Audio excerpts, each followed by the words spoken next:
Welcome to the No BS Spiritual Book Club's live streaming interview series, where leading new thought teachers, speakers, and authors share the intimate stories behind the 10 best spiritual books that inspired them the most on their spiritual journey. From well-known classics to hidden gems you might never have heard of, the No BS Spiritual Book Club saves you time and money by sharing reliable recommendations from those who've walked the path before you.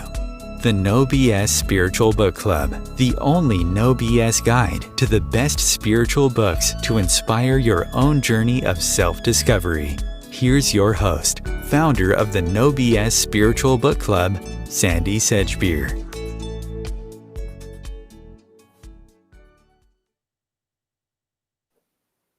Hello and welcome. It's not often one gets to meet a practicing psychologist who writes spiritual science fiction books and blogs with titles like Do Our Thoughts Create Our Reality? Dream Interpretation and Time Traveling, Using Light to Protect and Heal, and Keeping One Foot in the Invisible World. So I, for one, am really looking forward to hearing the stories behind Susan Plunket's 10 best spiritual books. And a little bit about Susan before we begin. She received her doctorate at the New School for Social Research in 1989 and has been in private practice in New York City for the last 32 years. She's a member of the editorial advisory board of Quadrant, the journal of the C.G. Jung Foundation of New York. And she says that the favorite part of her work, unsurprisingly, is interpreting dreams. Susan's currently working on book 3 of her trilogy, in which she explores the worlds of the 4th and 5th dimensions while living in the 3rd dimension in Greenwich Village. Susan Plunket, welcome. Thank you, Sandy. I'm delighted to be talking to you. Likewise.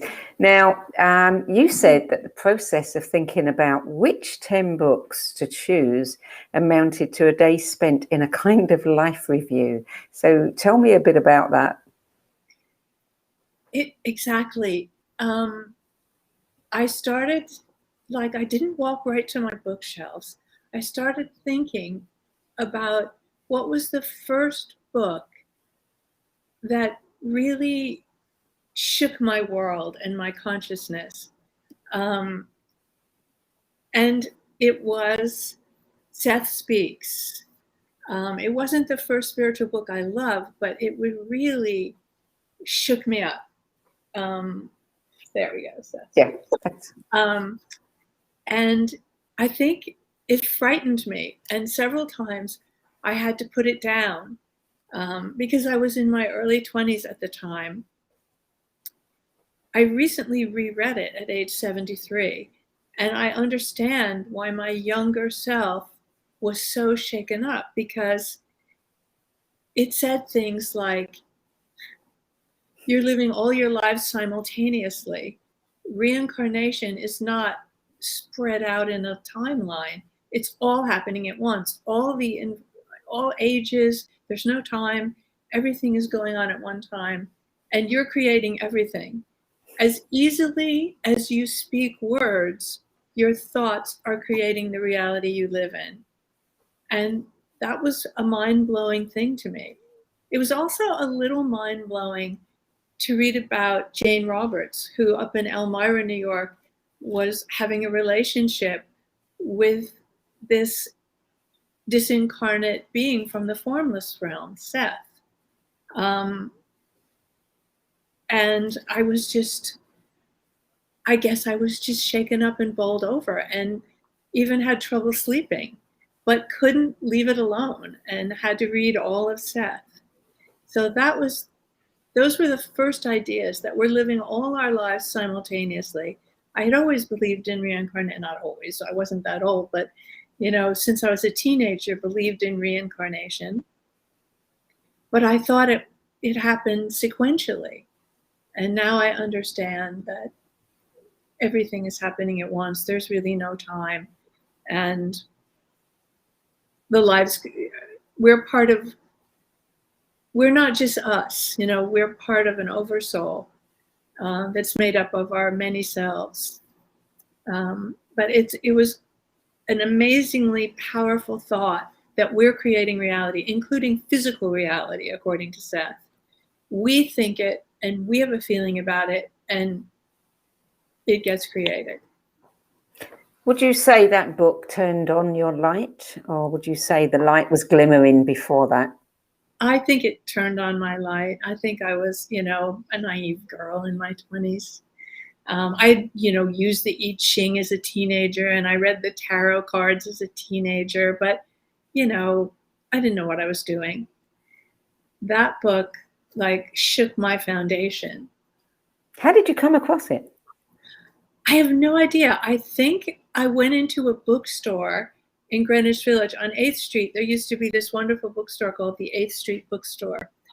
Piled high, chalk books falling off the shelves, a wonderful multi-level, multi-story place.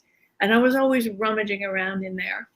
And I think I might have just seen a display of it and saw Jane Roberts' picture and the sign that she was channeling, and I just had to know more about it. So I tried to get my then boyfriend to read it too, but he was wigged out by it. He was a musician, and he was like, "This is too crazy for me." Yeah, I can imagine. Your list, have you done it chronologically in the order that you read these books? I did it pretty much chronologically. The second book, the Bhagavad Gita, I was younger, but I put the Seth Speaks because it was so powerful for me. Right. But it was pretty much chronological, except for putting Seth up there. Right. Okay. Because you've got the Gita at number 8 on your list, and I just wondered whether it was. But that's okay. So the second book then.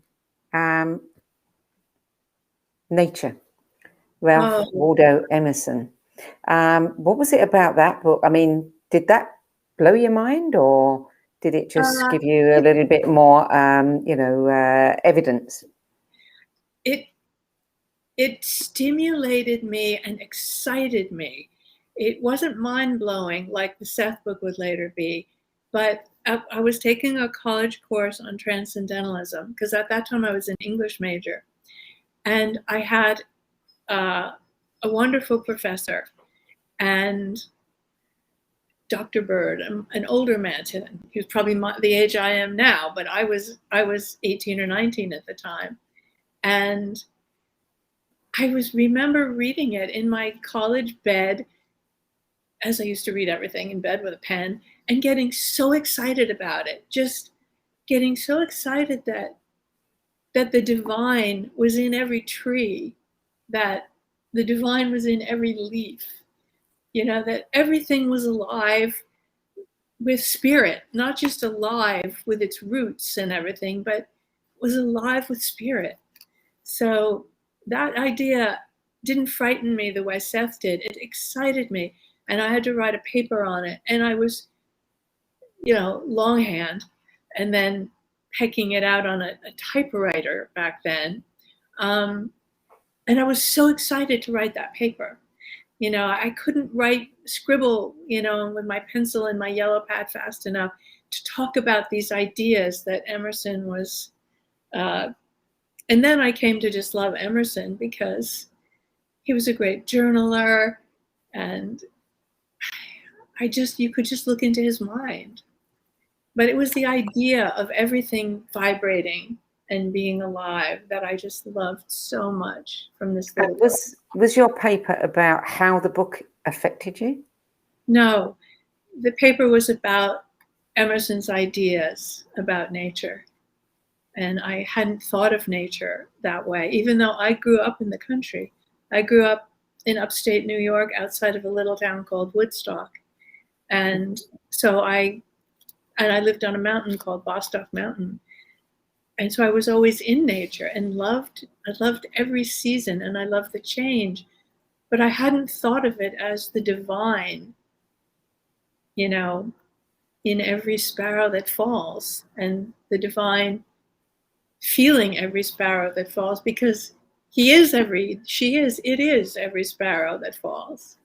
And that concept was exciting. I was vibrating. with the Seth, I was scared and anxious and hungry to understand. But these ideas, in Emerson's ideas, were much gentler and less radical for me. More comforting. More comforting. Yeah, that's the word. Yeah. Comforting. So when you got your paperback, there was just one comment on there. Yeah. What did your Dr. Bird say? I never got good comments because I'm an intuitive, and intuitives are not good writers because we just make these leaps. So I was always criticized. But when Dr. Bird gave me back the paper, he wrote on it, my only regret is that I have but 100 points with which to recognize the merits of this paper. And I think I saved that paper with that comment for 20 years because I was always told, oh, you don't know how to write, you don't think logically. Jung had the same problem. Freud was a brilliant writer because Freud was a thinking type, but Jung was an intuitive, and intuitives they're not easy to follow. So I was always getting marked off, but this one time I didn't. And you obviously love Jung's work because number 3 on your list is Memories, Dreams and Reflections. Yes. I love Jung and I love Jung's work. I love this man. I mean, of course I've never met him, but I did go on a pilgrimage to his tower on Lake Zurich. And I did visit his home in Zurich, in Kunstnacht, and see his consulting room. And it was just the most divine experience of my life to go to Switzerland and walk along Lake Zurich and through the trees, see his tower that he built with his hands, which was a place that lived in my imagination for so many years. And then it was there in physical reality. I almost couldn't believe that it was there in physical reality. I love Jung because he's a mystic. I also love Freud, but Jung is a better match for my way because he was a spirit. He felt that therapy was about one finding the divine in oneself and one accepting the bigger self. He says this wonderful statement, there is another who lives in us that we do not know. And we have to meet that other. And then whatever problems or neuroses we have, we become bigger than them. And they're not a problem anymore. We don't cure our neuroses. In a way, they cure us because they set us on a journey to meet that other that lives within. So Jung is like your hero. He's my hero. Yeah, he's my hero. He's my hero. You have the best word for things: comfort, hero. You just get it. I blather on, and you make sense of it. Usually, that's what I'm supposed to do for clients. Yeah, I'm the therapist now. So there is a river. The story of Edgar Casey. What a beautiful, beautiful story. What a wonderful man he was. Tell us at what point did you come across that book? In young adulthood, because like the tarot and the I Ching, Edgar Casey was a part of my adolescence. I knew of him as we knew of him as this interesting fellow. But he's another one who breaks your heart, to read about his life. It just breaks your heart. And several times I've read this book and other biographies, but I love this one the best because this person knew him. And, his process fascinated me, the way he helped people. And it wasn't so much his information, but he was so selfless. I mean, he was just so selfless. I mean, I can't imagine being that selfless. I wish I could, but he was so selfless. just such a beautiful man. And What the did you? time he he would wait for things, like to marry the woman he loved. The patience and selflessness. Sorry, I interrupted you there. No, I was just going to say,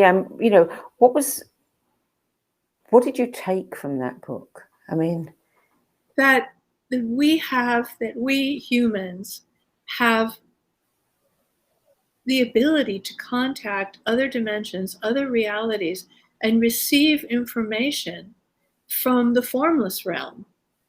I think he was contacting the Akashic records, which we all can have the power to contact the Akashic records, but we also all can receive information from the formless realm if we don't block it. I'm fearful of that, having been told years ago that I was a channel, and too frightened. Just why? too. I guess I was afraid, oh, I'll lose myself. I don't want to do that. But those beings in the formless realm to whom I am connected because I made an agreement before this incarnation, they have found a way to work with me where they don't, I'm not a voice channel, where they download in the sleep state whatever they want, and I write it the next day. And I remember some of it as dreams, but I think I'm making it up when I'm writing.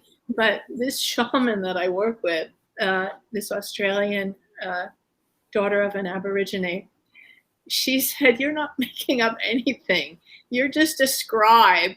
So you're supposed to be a scribe. You're a scribe, and just scribe away. I see you in many lifetimes simultaneously scribing with quill pens, and now in this one with a." So that's going on. And also when I'm working with patients, sometimes something just drops in, like dropped from heaven unasked, that I'm supposed to convey. And I know that it is not coming from my brain. So then I will just share that. I can't ask for anything, but if it comes, then, I mean, I guess I could, but I don't. So even in your professional life, you're being a scribe in a way. You're being an interpreter, aren't you? Yeah. Partly like what you doing with me now, making sense of the jumble of words that I'm saying to say a word like comfort or hero. Because when you give a word like that, it crystallizes something for me, and when I do it for the patient, the client. But Edgar Cayce, in all his gentleness, showed me that there's many ways to contact other realms to be helpful. When you share information that you've downloaded or say something to a client, do you tell them? I mean, do you tell them where it's coming from? No. Sometimes I might say, I have a feeling, or I'm getting an intuition. Yeah. But they've signed up to come to see Dr. Plunket. They don't want to see this other aspect. Yeah. But some of them do. But even then, I don't say that. Yeah. Book number 5 is an interesting one because I had never heard of this book or this person before. However, she came up 3 weeks ago in another interview with somebody who was had a wonderful story to tell about her. But it's Daughter of Fire, a diary of a spiritual training with a Sufi master by Irina Tweedy. A British woman like you. Yeah. Look at that face and those eyes. So how did you come across this book and when? I came across this book probably in my 40s, which is now some time ago. Also in a bookstore, because I was a little interested in Sufism. And so I was looking in that section, and I liked the cover. And this is also a book I've read multiple times, trying to grasp the essence of her relationship with her guru, and understanding the nature of surrender to the process. And I loved her because she was struggling so much, and she would get so pissed off at the way she was treated. And she was just so honest, and she suffered in India in the heat, the mosquitoes, she was just so honest about it all. I just loved her.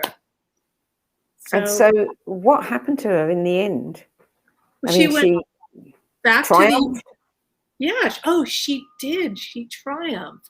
When her guru died, when he transcended, she went back to the UK and she taught.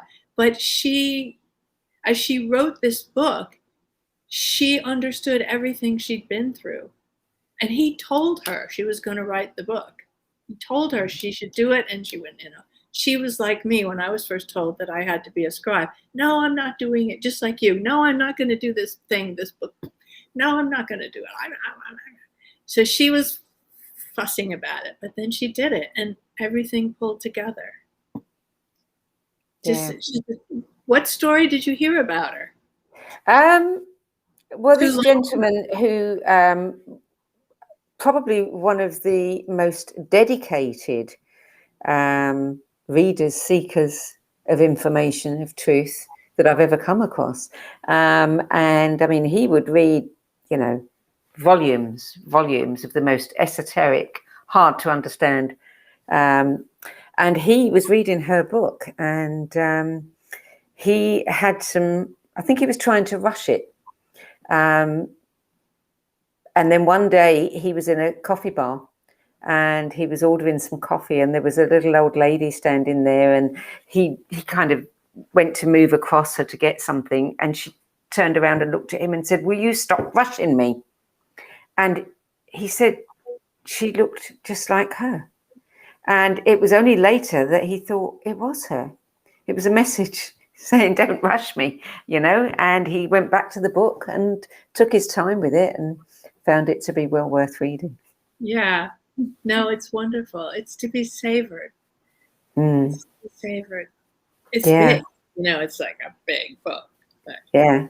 You said in your write-up about it, she learned how to live with God as a living reality, to relax within the endlessness of love, to rest in God, body and mind, even while doing housework or shopping. Yes. Wow.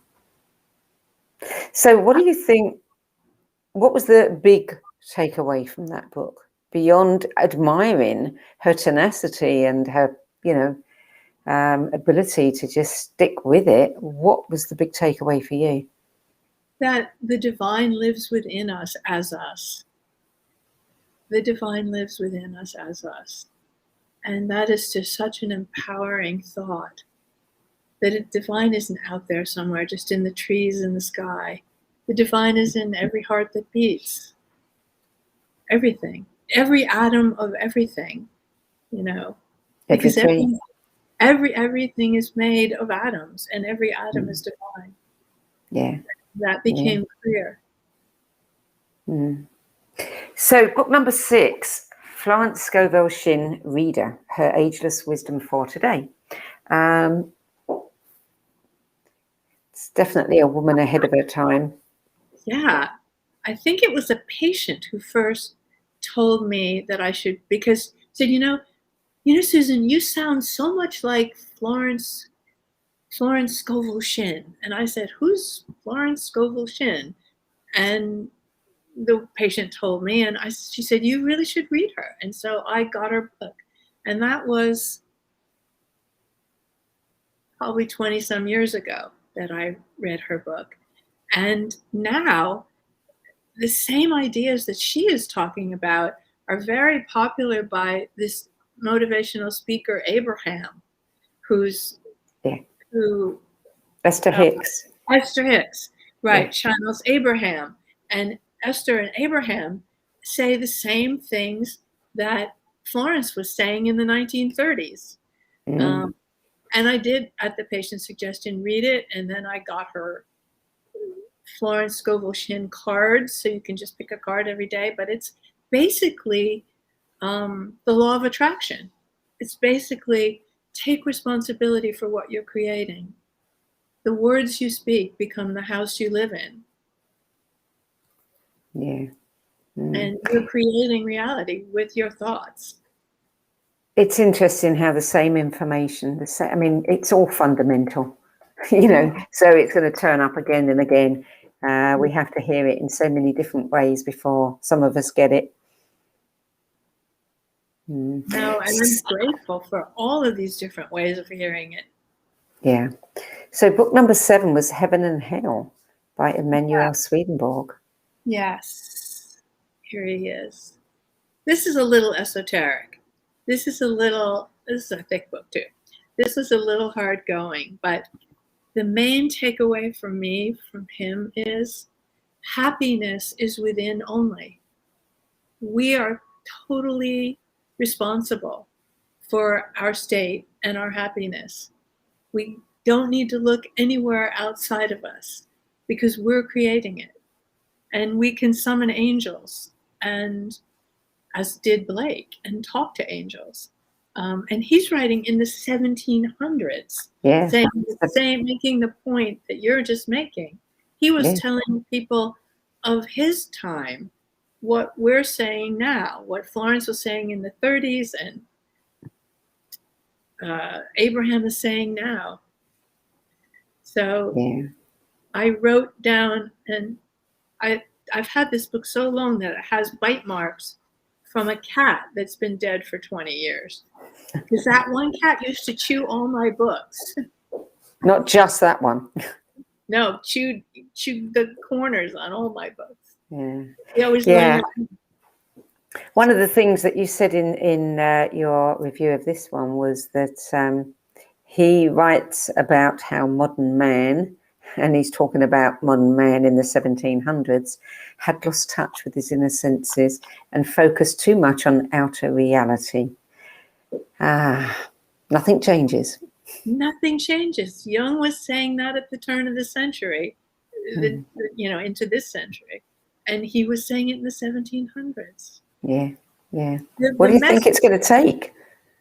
I think more people are hearing it. But life is so fast now. Do people slow down enough to, I think maybe not in their teen years or in their 20s, but maybe after 30, some of us start to think more seriously and can look inward. But the inward looking is just so rewarding. Yeah. Well, the world we live in is not very conducive to reflection and contemplation. It doesn't give us much time. No. We have to fight for that. Yeah. Book number 7, the Gita, Stephen Mitchell's translation. The Bhagavad Gita. Yeah. Oh, Stephen Mitchell is such a poet. This book, when I was 17 and I first went away to college, the school had a visiting professor from India, and he had us read the Upanishads. And my favorite part of the Upanishads was the Bhagavad Gita, which is where, as you know, Krishna is speaking to Arjuna on the battlefield, and Arjuna doesn't want to fight. And Krishna is the divine posing as Arjuna's charioteer and talking to him and talking about the nature of reality and the nature of life. And this is a love song to God, this book. This is just a love song to God. So if you like poetry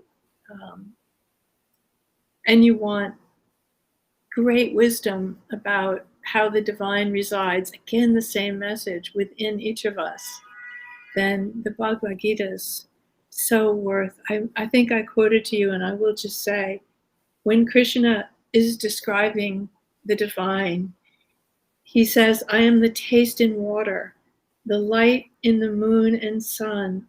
I am the sacred syllable Om. In the Vedas, the sound of air. I am the fragrance in the earth, the manliness in men, the brilliance in fire, the life in the living, the abstinence in ascetics. I am the primal seed within all beings. It's just so stunningly beautifully translated too by Stephen Mitchell. Yeah. Yeah. You said that thinking of God as the primal seed within all beings offered your teenage self a way to understand that we are each divine. Yeah. And I think I might have grasped it for that semester and then lost it. And, you know, not to find it again, maybe a little in Seth, but not to find it again until I was at least over 30. Book 8, it's interesting because few of your books have been recommended before. Obviously the Gita and Irina Tweedy book, but I don't think any of the others have been. Well, Seth material, of course, but you're the first person to talk about the Ra material. James McCarthy, Don Elkins, Carla Ruckert, many people. You know, I come across many people who found this work to be quite profound. Profound, life-changing. I came to this work later in life, through a dream, actually. I kept dreaming of this, I want to say multiplex being named Ra, but I don't know how to describe Ra, but Ra's not one being, but we're not even one being either. So, and I kept dreaming Ra. Why am I dreaming this about Ra? So I Googled Ra and found that Ra was a group of entities that had lived on Venus. And then I found the Ra material, the Law of One. And I quickly read all 7 volumes of it and loved it. Just loved it and was in awe of what they did and the risks they took. Carla, who you know, knew, nearly died several times channeling this material because there were entities that did not want this material to come through to us, did not want us to know what was going on.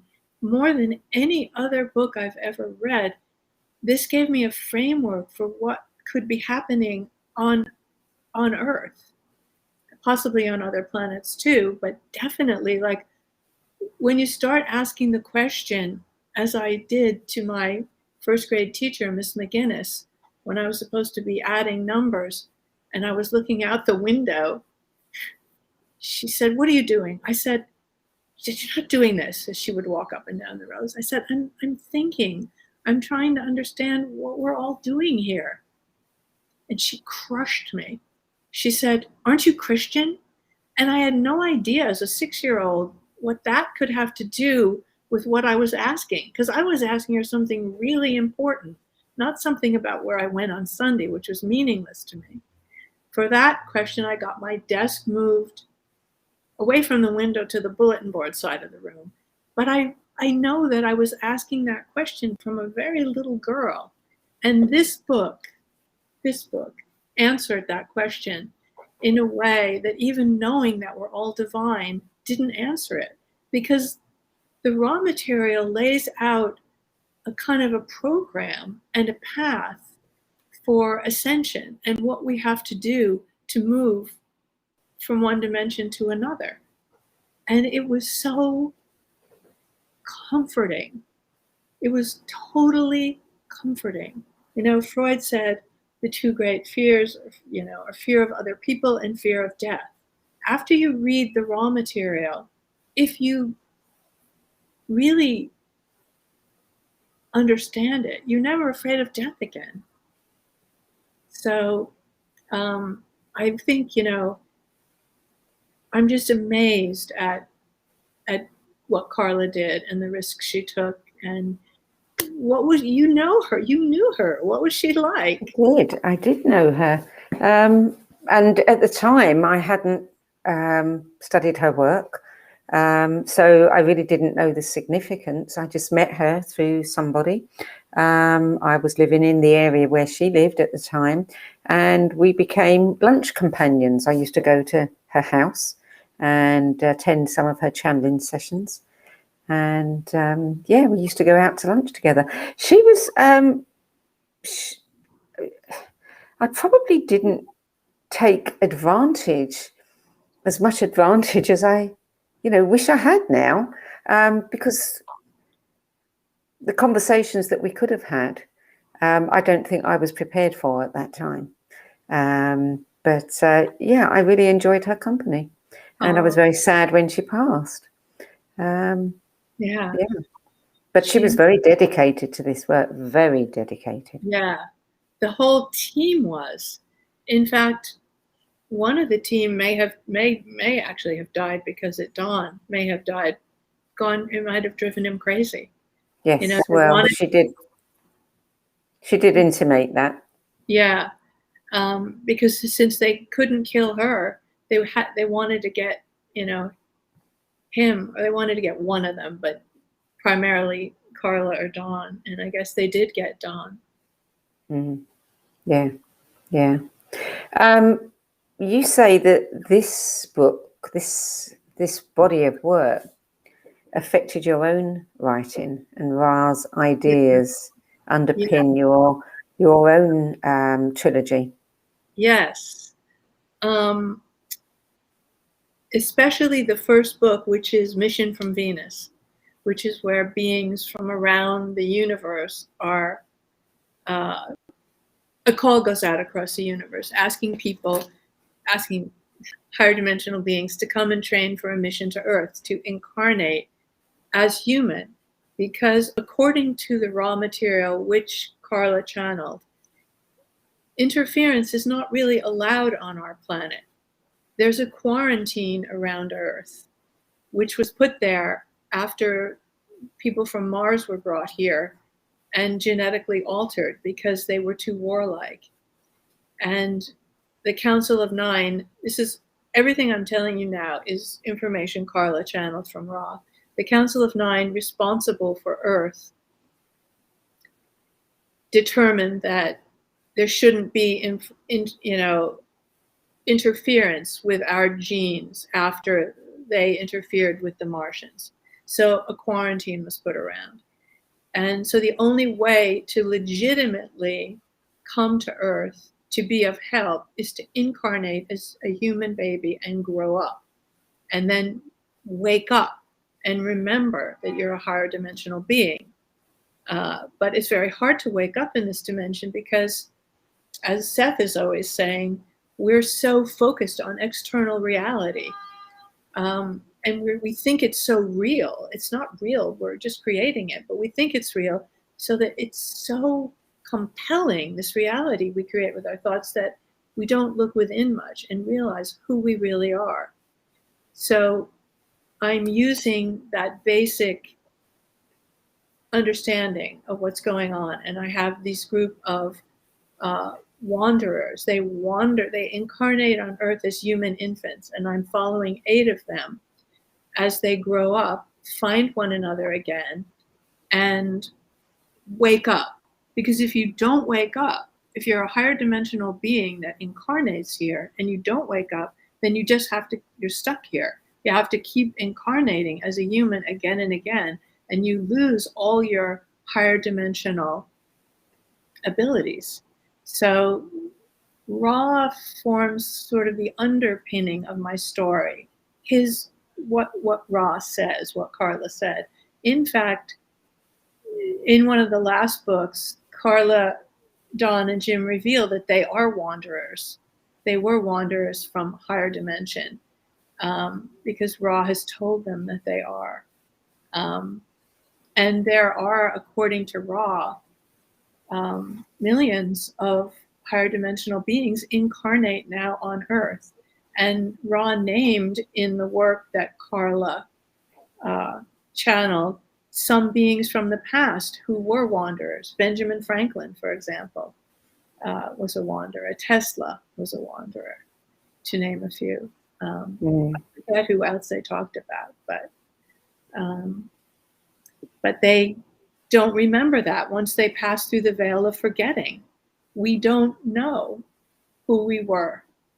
The way to get round the veil is through your dreams, because you can dream of your past lives. Well, they're really your simultaneous lives. And you can dream of your lives even on other planets. I have dreamt of myself living on other planets. I have dreamt of myself seeing the Earth from outer space. So our dreams free us to know ourselves in a much bigger way. And Seth talks a lot about the value of dreams. Ra also talks about the value of dreams. But Ra, more than any of these other books, lays it out. Like, Earth is in the third dimension, moving into the fourth dimension. If you don't hold enough light, when you die, you can't come back to Earth, because Earth is going to be fourth dimensional. You have to go to some other planet, which is still third dimensional. And he just lays it out, how it's all decided. And like, it's so simple. Service to others, like Edgar Cayce did, or Jung did, or you do. Service to others. That's the path. There's no new tools on the block. You can either be in service to self or service to others. And we see that. We see that around the world. We really see it in America. There's one group, service to self. It's about me, my needs, what I want, protecting myself, what I have and what my kind has. And then there's another group, which is, I don't want anything for myself that I don't also want for every being. And that's a very different mentality. Yeah. And Ra talks about that. These books were channeled in 1981, 2, 3, before the dark lords of Orion, or whoever these dark beings were, ended Dawn's life after failing 2 or 3 times to end Carla's. But I think there was the alchemy necessary of Carla, Dawn, and Jim for Ra to find the narrow band to come through. And without the 3 of them, the band wasn't available for Ra to transmit. So he did end the communication, but a lot of information was delivered, which is amazing and reassuring. And you begin to see the separation on Earth right now between in service to others and in service to self. And those in service, there's nothing to worry about, because those in service to self, when they die, they're going somewhere else. Earth will be, 30, 40 years ago, a channel, the one who first said that I could channel, said, in a couple hundred years, this will be paradise on Earth. So don't be afraid. I won't be alive to see that, but not in this form anyway. No, not in this form. Yeah. So, of these books, which is the one that you would really put at the top of your list? The most impactful? I think I would put the Raw Material at the top of the list. You would? Yeah, because it transformed my idea about what's happening on the planet, as well as gave me an understanding of spiritual life. Whereas all the others were helping me to understand that every atom is divine. But they didn't explain what was happening. Even Seth, he says we're creating our reality with our thoughts and emotions, but only the Raw Material lays it out. That's why I use that as the basis for the first book, and made a fictionalized version and created these 4 pairs of twin flames to incarnate, and then try to wake up in this dimension and do their work. So, what's in the second book? The same characters? The same characters. In the first book, they're on Venus training. And so a lot of information is shared in the training, different types of meditation. They visit Earth as part of the training, but the first book is set on Venus in the sixth dimension, not the Venus. We only perceive from the third dimension Venus in the third dimension, which is an atmosphere of sulfuric acid. But Venus is simultaneously existing in all dimensions. And so this book is set in Venus in the sixth dimension. The second book is called The Wanderers on Earth. These 8 are here. They're growing up as children around the world in 8 different countries. And they're starting to know that they're different. And already the Dark Lords are attacking them and trying to kill them, even as children. And the second book opens when they're 21. And they're starting to find each other again, and they're starting to realize that they are wanderers from the 5th dimension. And then they reunite, and the group of 8 comes back together. And they try to help bring consciousness to humans that this is the time of ascension to the 4th dimension. And we want as many people as possible to wake up and understand that their divinity and that they're all one, that we're all one. Like Ross says, the law of one, that we're all one. So that's the second book. And the third book I'm writing now. And how far have you got? I think I'm probably between a third and a half, because these books have come out to be about 120,000 words, and I'm about 50,000 words.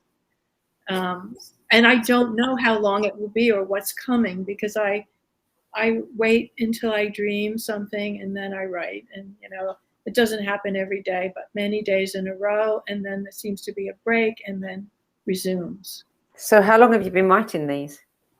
I started writing, I started writing around 2015 when Cindy Dale, who is she's an energy healer and she's an intuitive, and she, you know who she is, maybe. Yeah. She told me, you're supposed to be writing. It's 1 degree in Minnesota and I'm burning up. I'm on fire, and they're telling me to tell you this. And so I started writing something I could write, because I wasn't receiving information. I wrote a memoir, When Every Breath Becomes a Prayer, about the death of my sister and other things. And so I kind of taught myself how to write in that book. Because as we know, I was always told, you can't write, you're a bad writer. So then the shaman that I work with, the daughter of the Australian Aborigine, she said, you're supposed to be writing a trilogy. They're telling me it's a trilogy. It's about what's happening on Earth. Don't worry about it. It's all going to be downloaded. You're just a scribe. So Cindy got me going. And then Carrie Henwood, the daughter of the Aborigine, told me it was a trilogy. I said, oh yeah, now it's a trilogy I have to write. But it's been wonderful. So the first book took a year. The second book took a year. The third book, I'm already over 2 years. It's a different order of information. It's more layered. It's information that I hadn't read in any of my books before. So that's the book I'm writing on. So are you self-publishing these? No, John Hunt, who's a British. Yes. It's kind of a combination of, you don't get much, you get royalties, but not many people have read my books, to tell you the truth. So, but yeah, and something else, I don't know how I found John Hunt. I got an email. So I must have sent the manuscript, the first one, and then he published the second one, and I hope he'll do the third one. But it's a wonderful little company, works on a shoestring, and they're good. They're really good and nice, and make it possible for unknowns to get their work published. Yeah, they actually do publish some good books. Very good books. Are they available on Amazon? They're on Amazon. They're on Amazon. All three of them are out now are on Amazon. And I guess, and I'm not rushing to do the fourth one. I mean, the third one. I'm just letting them dictate it as it comes. And it's given my life like a nice structure, because I write in the mornings and I see clients in the afternoons and evenings, and that's my whole life. So no little kids to take care of, just a dog and 2 cats. So people may have noticed that we're one book missing, and we're missing a book because you couldn't choose between several. So you actually came up with 6. Yeah. that you really do love and reread often.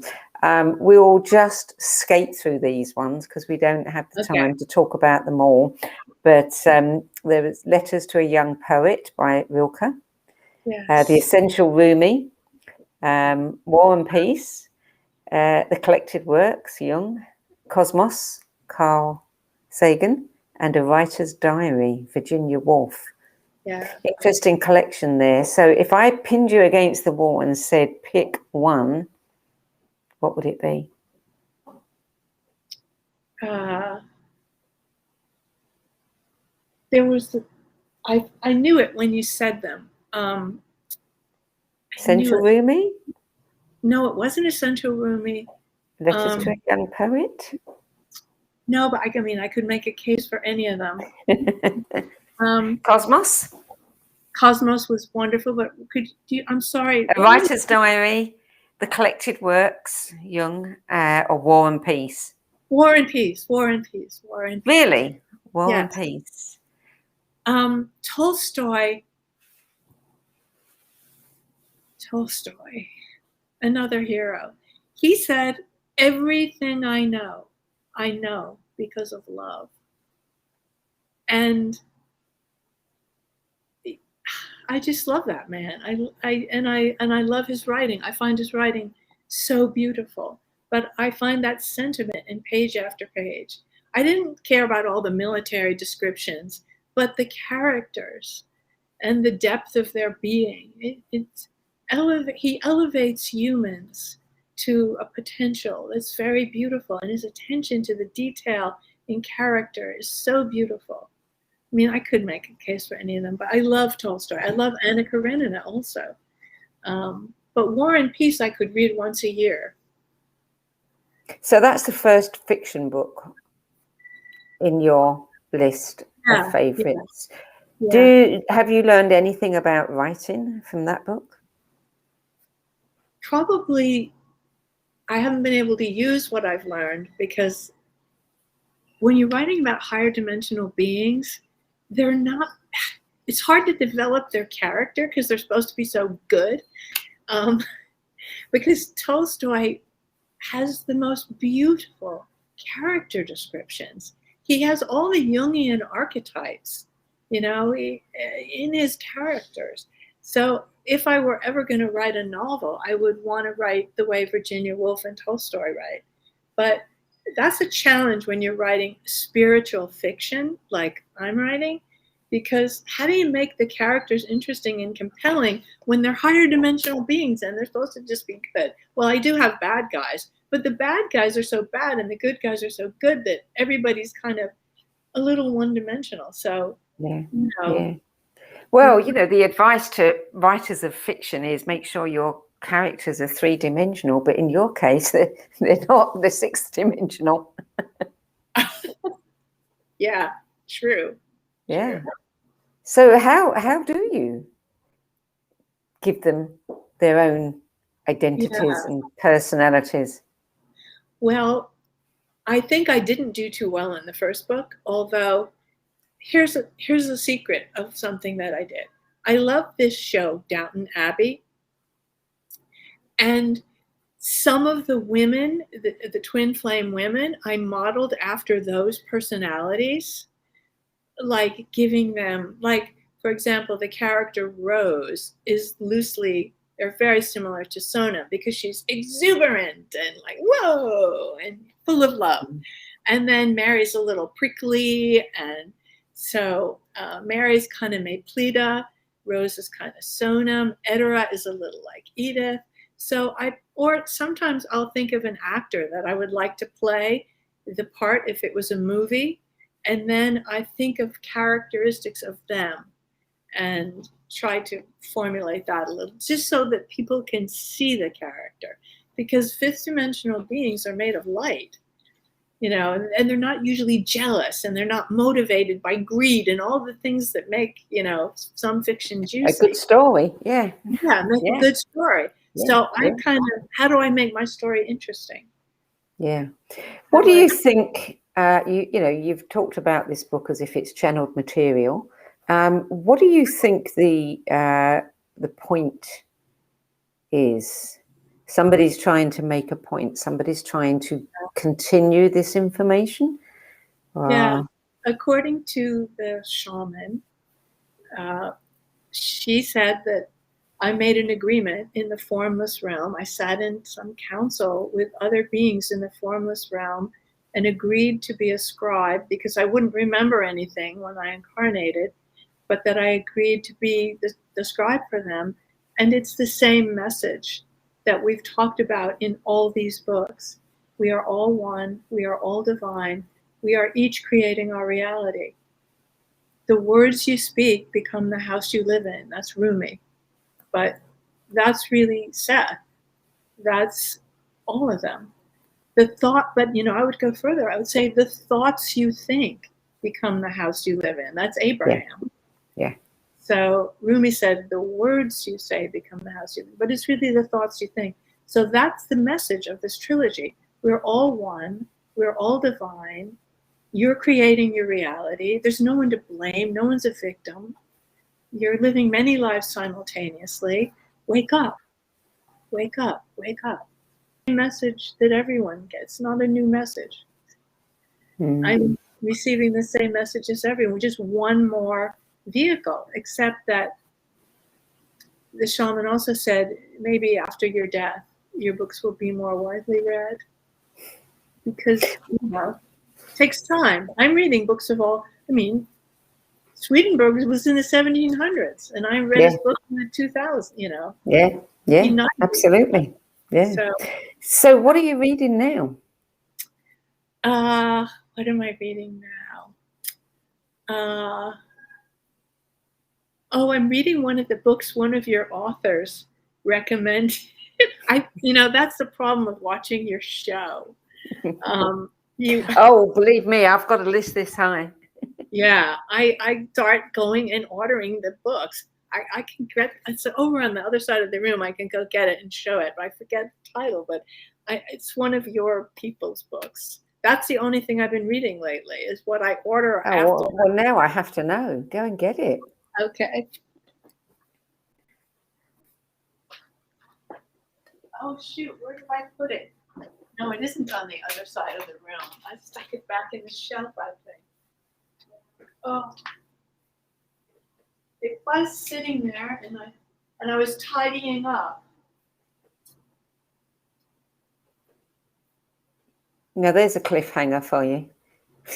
Yeah, well, I'm going to have to email it to you, because we don't want to tie up your whole shelf. I must have put it in the bedroom next to my bed, but I'm not going to. So is it a book that somebody recommended, or is it a book that one of our guests had written? It was one of your guests. It was one of your guests. After that, I ordered like 3 books that person recommended, and I had them piled next to the bed, and I must have carried that one back into the bedroom. But anyway, yeah, that's what I'm reading. Is it good? Yeah, it is good. It's nonfiction. It's listing. It's the same topics. Yeah. It's the same topics. It has a pretty cover. It was a woman. It was one of your women a few weeks ago. Well, I'm going to email it to you. I'm going to email it to you. Yeah. Okay. Yeah. Do that. What are you reading? What are you reading? You're voracious, and I know you're voracious. Well, I have several on the go at once. The question is, what am I reading that's really exciting me? Yeah. And I think the most recent book that I read was an interview I recorded yesterday for broadcast in a month or so. And it's a book called, let me think. Goodness, I can't even think. It's actually by Mark Antony, who is known as the psychic lawyer. And Mark Antony is a lawyer, trials lawyer. He's also psychic. His family, fourth generation psychic. And his book, what impressed me, he's a good writer. He's got some great stories in there. I mean, incredible stories. He is a medium, and he's been on The Doctors and all kinds of TV programs. And he is very well known. He's had, a couple of other books that were bestsellers. But what impressed me about this book, he's talking about mediumship, connection, with the afterlife, near-death visions, all of those, the phenomena. And he has really done his research, and he's looking at all of the latest quantum science, neuroscience, and he's giving the evidence, the explanations for how all of it works. And I think that's probably the first time I've read such a well thought out book that provided so much evidence, so much, gives the whole thing so much credibility. And some of his stories are just unbelievable, but, they happened, and he can prove they happened. Again? What's the title? I'm going to have to look this one up. Oh, yeah, it's so crazy that we can't even. I read so many books that as soon as I've finished, it's like they go in one ear and then everything falls out.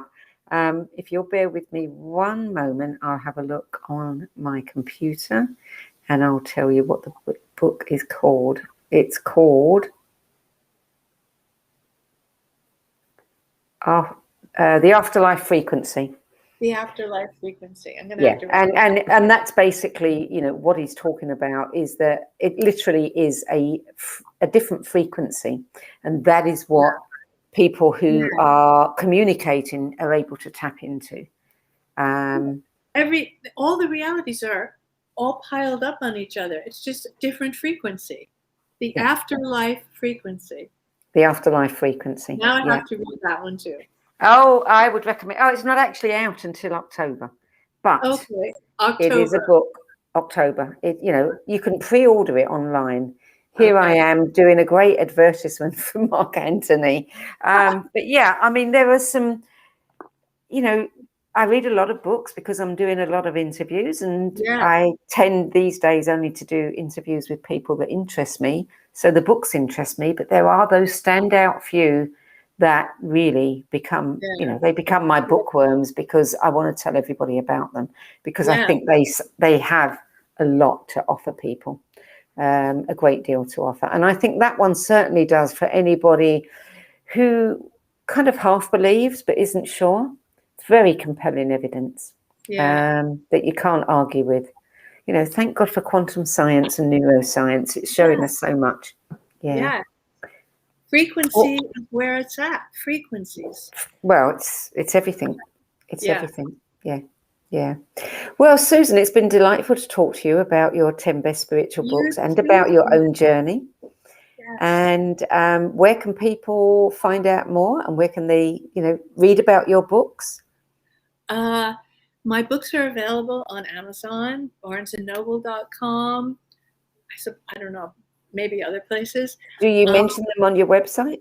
Yeah. Oh, I have a website, SusanPlunket.com. And Plunket has one T. So SusanPlunket.com, my books are there. So people can find out about, they can also read your blogs, which have some very interesting titles as well.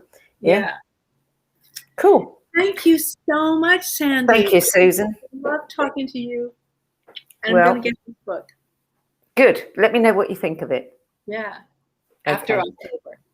Well, that's it for this week. We'll be back again next week at the same time. And in the meantime, if you want to see any of the videos in this series, you can go to the No BS Spiritual Book Club.com and click on the video interviews tab, and you'll be able to take your pick. I think there's probably about 70 or 80 of them there now. You can also sign up to our newsletter and be the first to know who's coming up next. That brings us to the end of this week's show. Thank you for joining me. See you next time.